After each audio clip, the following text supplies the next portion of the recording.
Lesson 10 user management. इस chapter में हम वेरियस यूज़र्स क्रिएट करने के बारे में जानेंगे जो कि हमारे सब यूज़र्स कहलाते हैं या अदर यूज़र्स आप कह सकते हैं।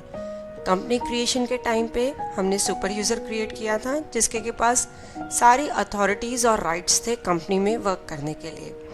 सुपर यूज़र जो है फर्दर सब यूज़र्स या अदर यूज़र क्रिएट कर सकता है और उनको अकॉर्डिंगली राइट्स और अथॉरिटीज़ प्रोवाइड कर सकता है। बेसिकली आप कुछ यूज़र्स को रिस्ट्रिक्ट करना चाहते हैं कुछ एंट्रीज करने के लिए या वो कंपनी का बैकअप ना ले पाए, तो इस तरह की रिस्ट्रिक्शंस आप उसमें प्रोवाइड कर सकते हैं। इवन आप यदि चाहते हैं कि यूज़र कोई मेन्यू ही ना व्यू कर पाए तो वह भी आप कर सकते हैं, या फिर यूज़र कोई वाउचर में प्राइस चेंज ना कर पाए, रिपोर्ट्स एक्सपोर्ट ना कर पाए।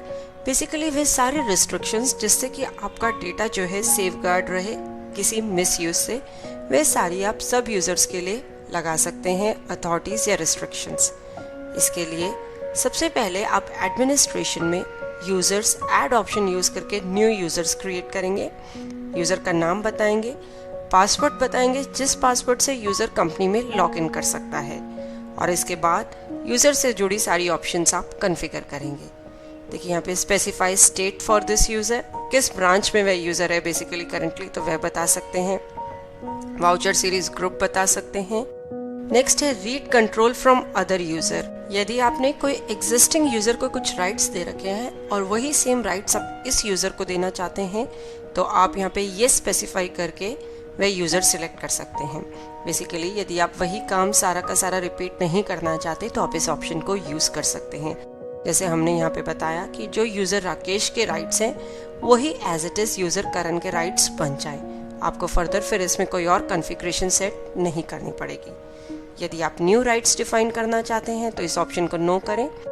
इसके बाद अलग अलग राइट्स यहाँ पे बताए गए हैं। सबसे पहला है allow modification of company.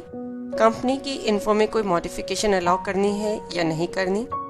Allow price change in voucher, कि वाउचर्स में यूज़र जो है प्राइस चेंज कर पाए। इस ऑप्शन को नो करने पर आप बता सकते हैं कि किन किन वाउचर्स में प्राइस चेंज जो है यूज़र को डिसअलाउ करना है। उसके बाद अलाउ डिस्काउंट चेंज और ऐसे ही allow markup change. Next is allow printing of documents, की डॉक्यूमेंट्स प्रिंट कर सकता है या नहीं। अलाउ रीप्रिंटिंग ऑफ डॉक्यूमेंट्स, की वंस एक बार जो डॉक्यूमेंट प्रिंट हो गए हैं उन्हें वह रीप्रिंट कर सकता है या नहीं।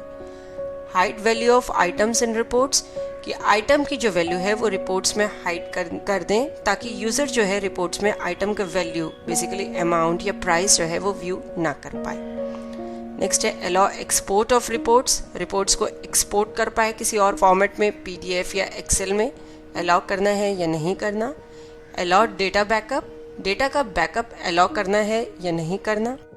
Allow printing of vouchers, vouchers को प्रिंट कर सकता है या नहीं कर सकता।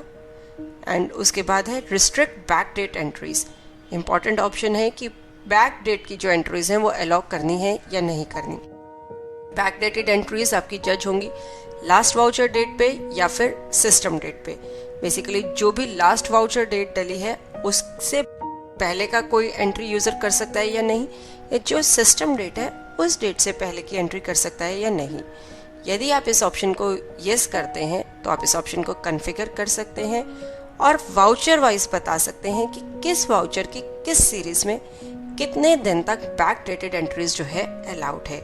जैसे हमने यहाँ सेल्स और पेमेंट का एग्जांपल लिया तो हमने कहा कि सेल्स में एक दिन तक की जो भी आज की करंट सिस्टम डेट है उससे एक दिन बैक तक जो है यूज़र एंट्री कर सकता है। ऐसे ही पेमेंट वाउचर में 2 दिन पुरानी तक एंट्री कर सकता है। इसके अलावा आप ये भी बता सकते हैं कि जो वाउचर्स और उनकी सीरीज अबव कॉन्फ़िगरेशन में आपने स्पेसिफाई नहीं करी उनमें बैक डेटेड एंट्रीज अलाउ करनी है या डिसअलाउ करनी है। तो अकॉर्डिंगली आप ऑप्शन सिलेक्ट कर सकते हैं अलाउ बैक डेटेड एंट्रीज या don't allow back dated entries for vouchers और voucher series which are not configured here. तो सेव बटन प्रेस करेंगे बैक डेटेड एंट्रीज रिस्ट्रिक्शन को सेव करने के। इसके बाद देखिए यहाँ टॉप पे आपको पूरे बिजी के मेन्यूज नज़र आ रहे हैं। आप चाहें तो किसी भी मेन्यू को डिसेबल कर सकते हैं। अब ये पूरा का पूरा मेन्यू इस यूज़र को नज़र नहीं आएगा। इसके बाद है क्रिएट फाइनेंशियल ईयर, कि यूज़र नया फाइनेंशियल ईयर क्रिएट कर सकता है या नहीं कर सकता। और उसके बाद allow overwrite of data while restoring backup, backup restore करते टाइम क्या वो उस डेटा को ओवरराइट कर सकता है। आपको ध्यान होगा कि हमने अपने बैकअप रिस्टोर चैप्टर में ये जाना था, यदि एग्जिस्टिंग कोई बैकअप है तो या तो वह ओवरराइट होगा या new data current date append होके बन जाएगा। तो यहाँ से आप ऑप्शन सेलेक्ट कर सकते हैं। सेव बटन प्रेस करिए यूजर प्रोफाइल को सेव करने के लिए। अब हम यूजर करण से लॉगिन करेंगे। तो देखिए सबसे पहले तो पूरा प्रिंटिंग का मेन्यू डिसेबल्ड है, यानी ये यूजर प्रिंटिंग मेन्यू व्यू नहीं कर सकता। अब यूजर ने एक मॉडिफाई मोड में सेल्स वाउचर ओपन किया तो देखिए यहाँ पे मैसेज आ गया कि वह प्राइस चेंज नहीं कर सकता क्योंकि उसको प्राइस चेंज के राइट्स नहीं है। इसके अलावा देखिए अभी सिस्टम डेट है 26 दिसंबर। इस यूजर ने 24 दिसंबर का यदि वाउचर एंटर करना चाहा तो देन अगेन बिजी ने उसको रोक दिया क्योंकि back date entries sales voucher के केस में सिर्फ 1 डे तक ही अलाउड थी। तो आप देख सकते हैं कि यूजर प्रोफाइल जो है बिजी का बहुत ही सिंपल और पावरफुल फीचर है आपके डेटा को सेफगार्ड करने के लिए। यूजर प्रोफाइल आप यूज करके बेसिकली कितने भी सब यूजर्स क्रिएट कर सकते हैं और उनको अलग अलग राइट्स दे सकते हैं कि वह क्या चीज डेटा में यूज कर सकते हैं या क्या नहीं कर सकते। होप इस चैप्टर से आप यूजर मैनेजमेंट फीचर जो है बिजी का वो इजीली समझ चुके होंगे और उसे इजीली इम्प्लीमेंट कर पाएंगे बिजी में। चैप्टर के एंड पे हमने कुछ एक्सरसाइज प्रोवाइड करी है जिसे आप अटेम्प्ट कर सकते हैं और देख सकते हैं कि कौन कौन से कंसेप्ट्स आपको एकदम क्लियर हैं या कुछ कंसेप्ट्स के लिए आपको चैप्टर रिव्यू भी करना पड़ सकता है। देखने के लिए धन्यवाद और वीडियोस के लिए हमारे YouTube चैनल पर सब्सक्राइब करें। धन्यवाद।